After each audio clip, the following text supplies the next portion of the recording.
it's hard to get an army up there because, units can only fit through one or two at a time, and like dragoons are retarded, so you have to like force them through there. Whereas like on a map like Steppes of War, you can get a maxed army up and down the ramp outside your natural really quickly in like half a second, just because the grouping algorithms are so good.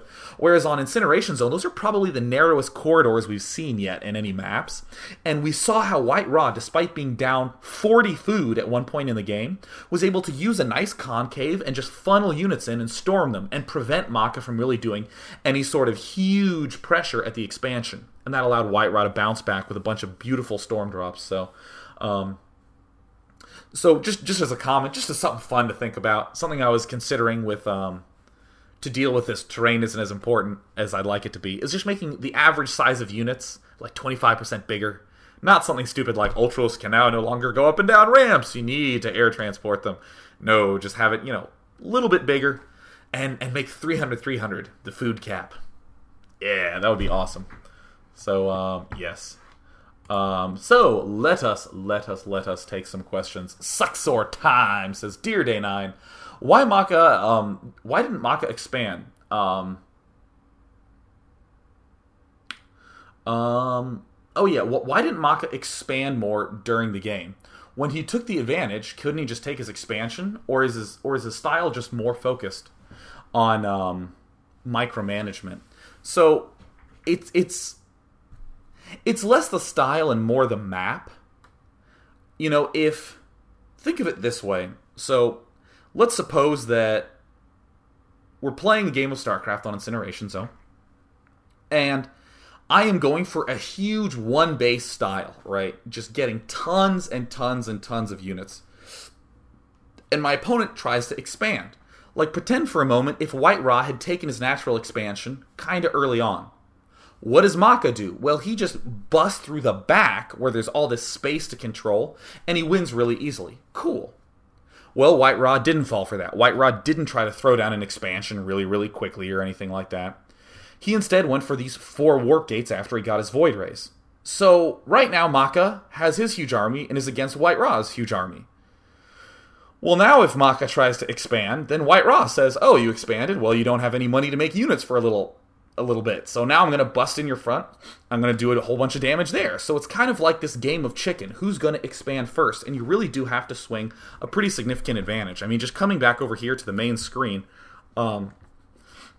if you just, let me just back up here so we have a little bit more vision of Maka. I mean, this expansion, if you do take it, I mean, you do get a little bit of a concave here with this, but I mean, really, Protoss will swing all the way around and work his way to here. He doesn't necessarily have to go through this shrubbery.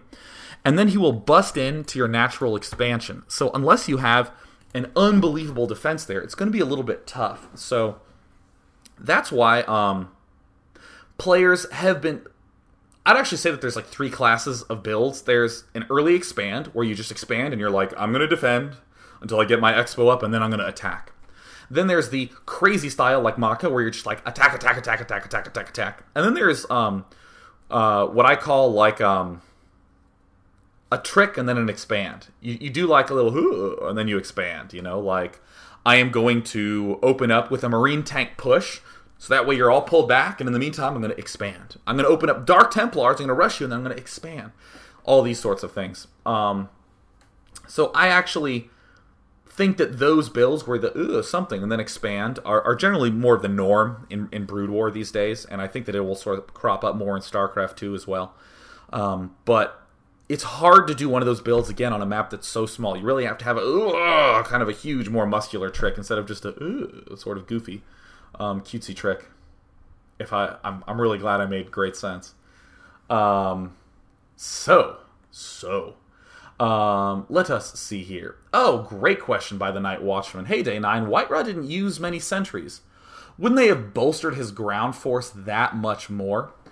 Basically, the situation that White-ra found himself in is that he had already completed a decent amount of tech and knew where his opponent was at. If you see your opponent making a lot of Marines, you really want Zealots with charge. They're going to deal quite well with that. And really, White-ra said to himself, well, since I'm not expanding anytime soon, and sentries are great when you're expanding because they're cheap on the money, and expensive on the gas, so you burn your gas and spend your money on expanding, and then you force field anything that gets in your way. But White-ra pretty much just said, well, since I have the time to get Templar, I'm just going to down all my gas on that. So really, he just started to go for a big, strong army fast, which I think is a smart decision, just because the alleyways are so small and so tight. I think it is a little bit dangerous to try to get too many sentries at that point in time, just because if you get Zealots with charge, it does the same thing. Like Zealots with sentries, yeah, I make a line of force field, so then my Zealots can get up to your units. But if you have Zealots with charge, you can just get up to the units, so you may as well spend your gas on Templar or something like that.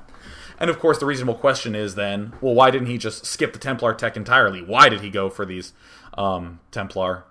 Or why did he go for Templar instead of sentries then, you know? And I would almost certainly say that, given the architecture of the map, you just want to be able to smash things that are in small, tight alleyways. So I like that quite a bit. Sentries don't really... it doesn't feel right. So let us see this. So... Oh, Kadrid. I'd like to say hi to Kadrid. He watches quite a lot, and he always asks great questions. So he says, you've been talking a lot about 1A syndrome lately. Do you have any exercises or unit grouping tips to prevent this? Such as Melee 1, Range 2, Casters 3, Siege 4.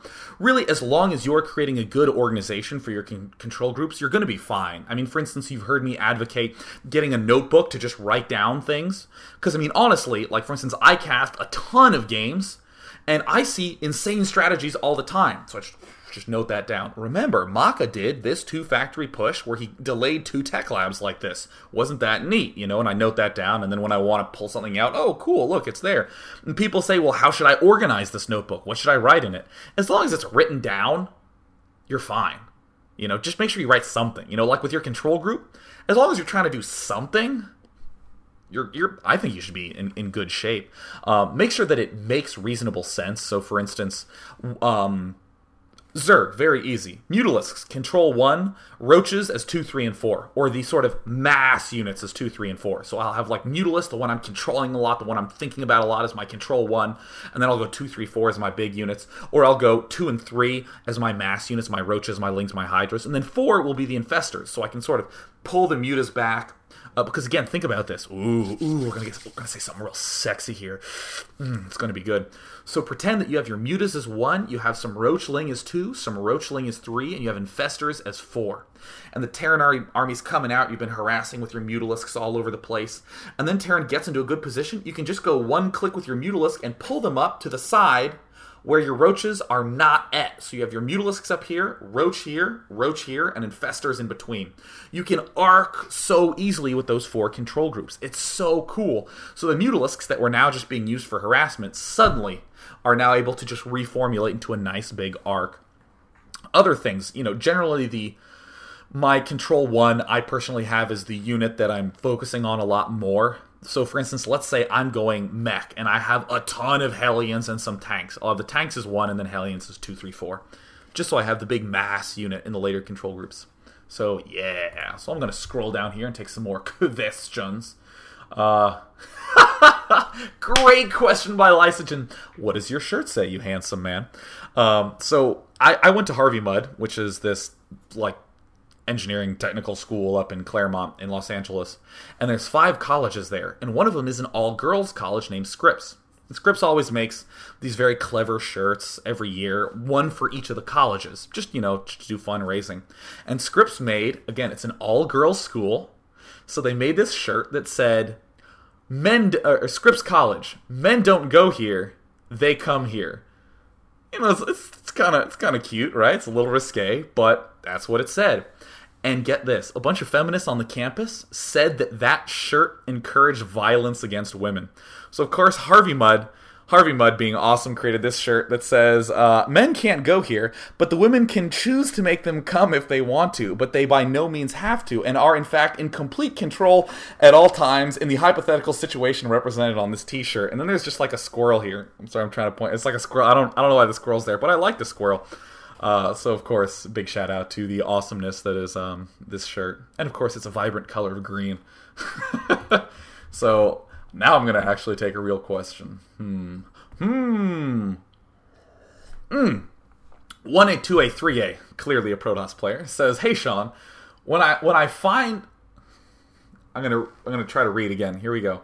I find when I use that sort of composition in Terran vs. Protoss, namely the one that Maka was using, I get an excess of gas. How can I spend this extra gas effectively?" I have some ideas, so let's pop back here. One thing that I want to note at this very end stage, White-ra has no upgrades. Maka is at 1-1, so Maka having the upgrades seems like a reasonable choice here.